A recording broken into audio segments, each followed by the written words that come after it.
Okay, evening, guys. Welcome to the class. Today we are going to talk about genetics, introduction to genetics.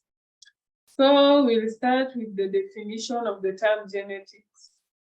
Priscilla, kindly tell us what you understand by the term genetics. Genetics is the study of inheritance or the study of genes. Yeah, that's true. And you can see here we have different types of inheritance from family to plants. So that is basically genetics, the study of inheritance from parents to kids. Okay, Evans, what can you tell us about Gregor Mendel?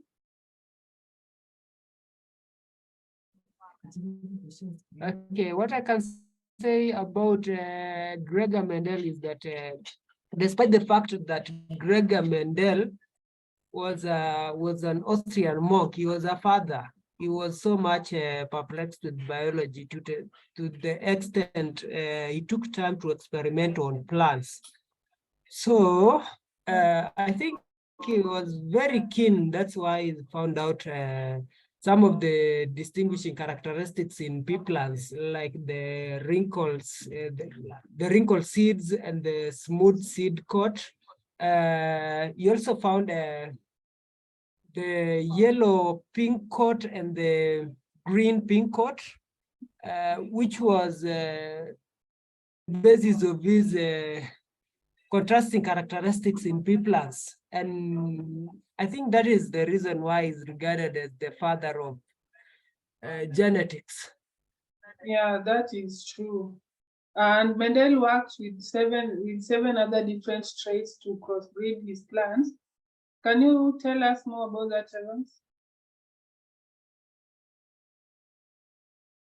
You want me to tell you about the 7 different traits or what? Yeah, the traits he considered when crossing the parent plants to get the first generation of the crossed plants. Okay.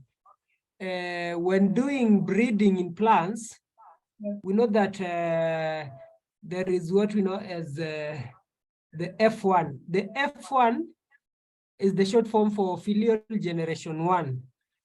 And in filial generation 1, we observe the characteristics of the first generation before doing the breeding.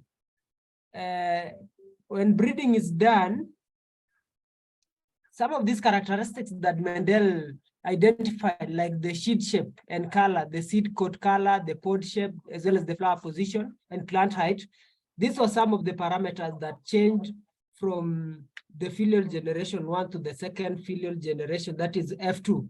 And the process by which these characteristics change from one generation to the other really showed that, that the forces of genetics are really true in the scientific field.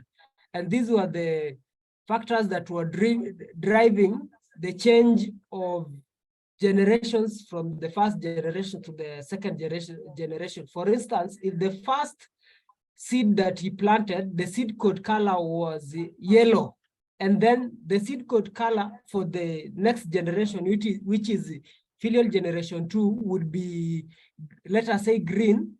That will be a direct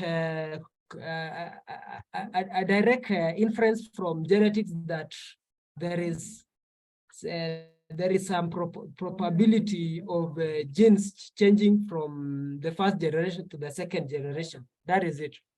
Yeah, that's true. Thank you, Evans.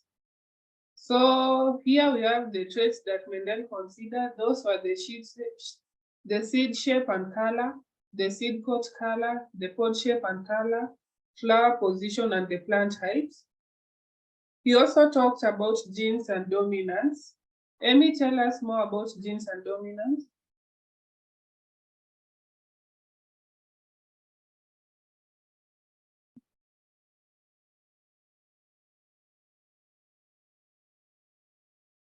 Okay, Priscilla, tell us more about genes and dominance.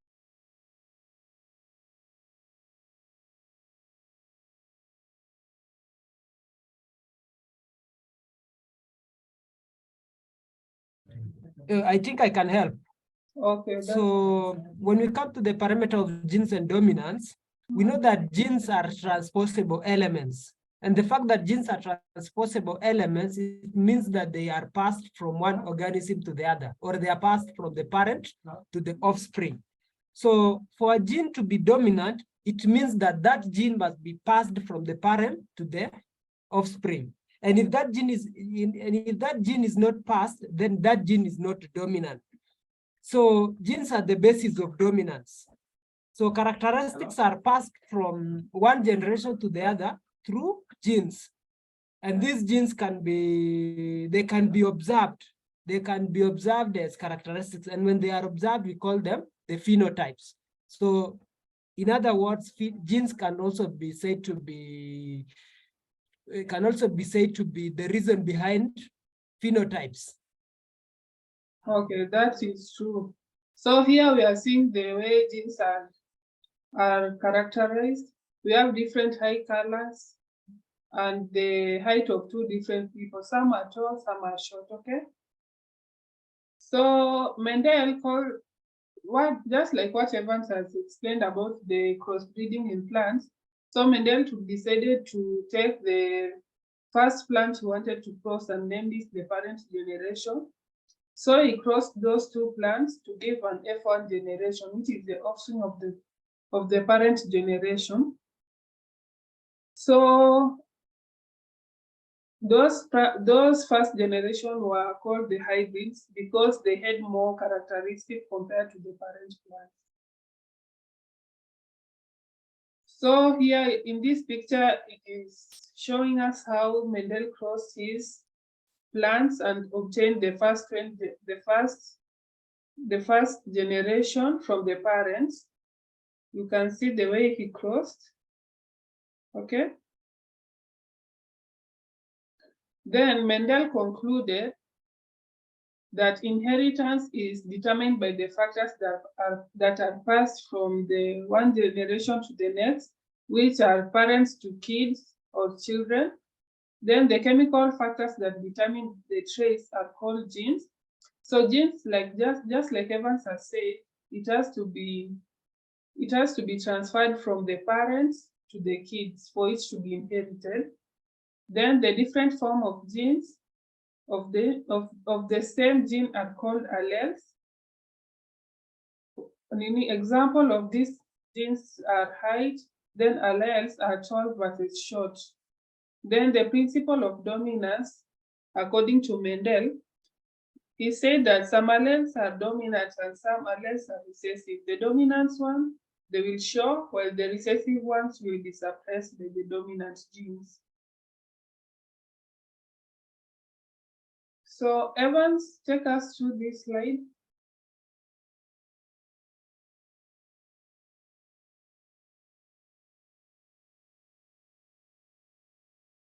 Okay. I'm here. Okay. So let me take you through this slide where we have the dominant traits, and the dominant traits are always expressed. The reason why dominant traits are always expressed is by the fact that genes for dominant traits are always passed. They are always passed almost 100%. That's why they are expressed. Then we have the recessive traits. These traits can only be expressed when the dominant allele is not present. So before this slide, we saw that we have two different types of genes. We have the dominant genes and the recessive genes.